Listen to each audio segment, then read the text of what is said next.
कभी कभी लगता है ना जैसे अतीत का बोझ हमें नीचे खींच रहा हो। खैर, ये कोई भारी भरकम लेक्चर नहीं होने वाला, बल्कि एक हल्का एहसास पाने का रास्ता है।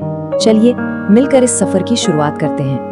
पता है, इस एक लाइन में ना एक बहुत गहरी और थोड़ी सी कड़वी सच्चाई छिपी है। हम अक्सर काश की दुनिया में जीते रहते हैं, लेकिन हकीकत तो यही है कि जो हो चुका वो हो चुका, उसे बदलना हमारे बस में बिल्कुल नहीं है। और असली प्रॉब्लम यही है। मुद्दा ये नहीं है कि अतीत बदल नहीं सकता। असली मुद्दा तो ये है कि हम अपना कीमती आज उस गुजरे हुए कल की परछाई में बर्बाद कर देते हैं। तो सवाल ये है कि ये होता कैसे है? हम इस अतीत की कैद में आखिर फंसते कैसे हैं? चलिए इसे थोड़ा समझते हैं। यहाँ ना एक बहुत बारीक सा लेकिन बहुत जरूरी फर्क है जो हमें समझना होगा, दर्द और याद के बीच का। देखिए, दुख तो एक लहर की तरह आता है और चला जाता है, लेकिन वो यादें जो उस दुख से जुड़ जाती हैं, वो हमें अंदर तक तोड़ देती हैं। तो ये सवाल उठना बिल्कुल लाजमी है कि आखिर ऐसा होता क्यों है? जानते हुए भी कि अतीत मतलब पास्ट पीछे छूट चुका है, हम उसमें अटक कर क्यों रह जाते हैं? यही वो भारी भरकम जंजीरें हैं जो हमें पीछे खींचती रहती हैं। पछतावा कि काश कुछ और किया होता, गिल्ट कि मैंने गलत किया, वो रिश्ते जो कभी पूरे नहीं हुए, और वो काश जो हमें कभी चैन से रहने ही नहीं देते।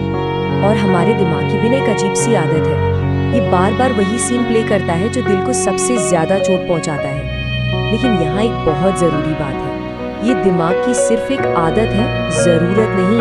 और आदतें बदली जा सकती हैं। तो इस आदत के अतीत को यूं कसकर पकड़े रहने की हमें कीमत चुकानी पड़ती है। चलिए देखते हैं कि ये हमें कितना महंगा पड़ता है।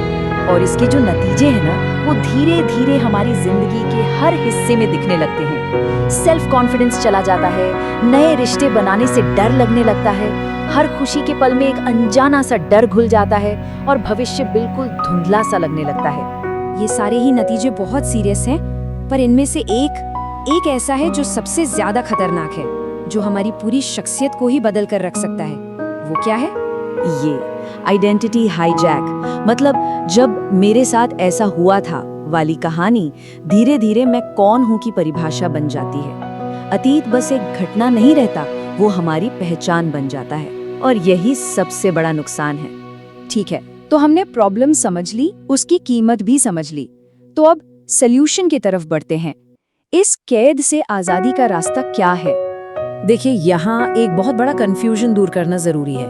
लेट गो करने का मतलब यादें मिटाना बिल्कुल नहीं है, क्योंकि वो तो नामुमकिन है। इसका असली मतलब है उस दर्द को अपने आज के फैसलों पर हावी होने से रोकना। यादें रह सकती हैं, लेकिन उन यादों में जीना जरूरी नहीं है। इसे ना एक आसान से फिल्टर की तरह समझिए। जो अनुभव कुछ सिखाता है उसे एक सबक की तरह रख लो, और जो अंदर से तोड़ता है उसे बस छोड़ दो। तो चलिए अब कुछ प्रैक्टिकल स्टेप्स की बात करते हैं। पहला, जो हो चुका है उसे एक्सेप्ट करें, उससे लड़ना बंद करें। दूसरा, खुद को माफ करें, उस समय जितनी समझ थी उतना ही किया। तीसरा, उसमें से सबक ढूंढें। और चौथा, उन लोगों को अपने दिमाग से आजाद करें जो अब सिर्फ यादों में ही जिंदा हैं। और अब आगे बढ़ते हैं। पांचवा स्टेप है, दर्द को अपनी पहचान का हिस्सा मत बनने दो। छठा, अपने आज को इतना मजबूत बनाओ कि अतीत अपने आप कमजोर पड़ जाए। और सातवां, भविष्य से एक कनेक्शन बनाओ।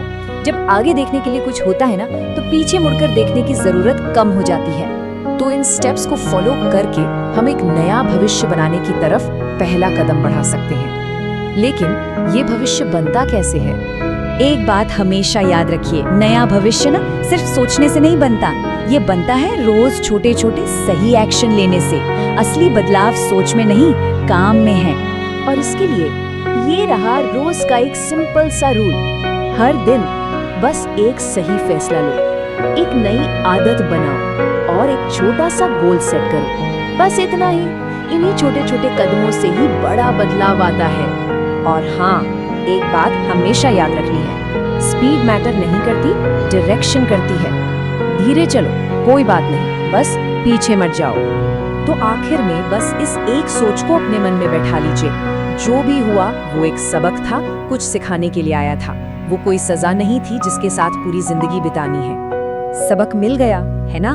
तो बस अब आगे बढ़ने का समय है। और जरा सोचिए, क्या पता जिंदगी की असली शुरुआत तो अब हो रही हो।